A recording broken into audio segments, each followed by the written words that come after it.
Ndabasuhuje abakurikirana ibiganiro tubagezaho umunsi ku wundi hano kuri Mugisha TV, abadukurikira bari mu gihugu cy'u Rwanda ndetse n'abari hanze y'igihugu by'umwihariko aba diaspora, mbahaye ikaze, amahoro y'Imana abane namwe. Umunyamakurukazi Eveline Umurerwa ukorera RBA yasangije intimba aterwa na musaza we wishwe muri Jenoside yakorewe Abatutsi mu 1994, avuga ko akimukunda cyane. Abinyujije kuri konti ya Instagram ku gicamunsi cyo kuwa gatanu tariki 10 Mata 2026, Eveline yasangije abamukurikira ifoto ya musaza we, maze mu butumwa bwayiherekeje yerekana intimba n'agahinda kenshi aterwa no kuba atakimufite. Ati musaza wanjye nkunda, bakwambuye ubuzima ariko uzahorana umwanya mu mutima wanjye.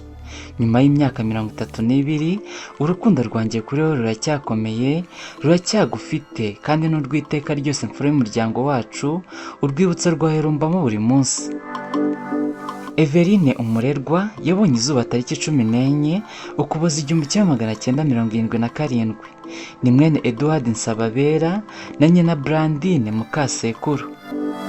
Ubu uyu mubyeyi afite imyaka 49 y'amavuko. Ababyirutse mu myaka y'ibihumbi 2000 barabyibuka, aho buri wa gatandatu mu masaha y'umugoroba buri wese yabaga yicaye imbere ya televiziyo, uw'iwabo batayitunze akajya kuyivumba, yangwa gucikwa n'ikiganiro Très Détente cyacaga kuri televiziyo Rwanda. Iyo uvuze iki kiganiro cyangwa amakuru mu Kinyarwanda, mu bitekerezo benshi haza izina Umurerwa Eveline, kuko uyu mugore amaze imyaka irenga 25 mu mwuga w'itangazamakuru akorera televiziyo Rwanda yamenyekanyeho cyane. Umurerwa ari mu bagore bamaze igihe mu mwuga w'itangazamakuru, azwi no mu bindi biganiro birimo Tinyuka Urashoboye.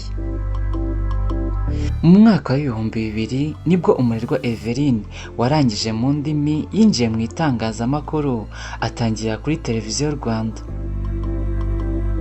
Mu kiganiro yagiranye n'umunyamakuru yavuze ko ibyari inzozi byabaye impamo, kuko yakuze yumvamo kuzaba umunyamakuru ukomeye, ku buryo rimwe na rimwe yagendaga yivugisha mu nzira. Yagize ati kuva kera narabikundaga cyane, nakurikiranaga kenshi radiyo Rwanda, rimwe na rimwe nkajya mfata umwanya nkigana abanyamakuru bayo nkaba Ambirisi Sibomana, hari nubwo nagendaga nivugisha. Nabyinjiyemo nkiri muto cyane, ku buryo na kaminuza n'andi mahugurwa yose nagiye mbona, bitewe n'uburyo abantu benshi bishimiraga ibyo akora ndetse n'abana b'abakobwa bagatangira kumufataho nk'icyitegererezo, byatumye arushaho kugira umuhate. Ati ni umwuga mwiza ku buryo kuvamo hari igihe bigorana, ni umwuga ugwitisha ahantu hose kandi heza, ni umwuga utuma wiyubaha, ni umurimo mwiza cyane iyo uwukoze mu buryo bunoze kandi bwa kinyamwuga. Yavuze ko itangazamakuru rishobora kugeza ahantu henshi, ndetse no mu gihe warikoze wirinda amarangamutima udashobora kuwurambirwa. Mushimiye wakurikiranye iki kiganiro cyose kuri Mugisha TV, mukomeze gukora subscribe kugira ngo ibiganiro byiza tubagezaho umunsi ku wundi bijye bibageraho ku gihe. Ndabashimiye.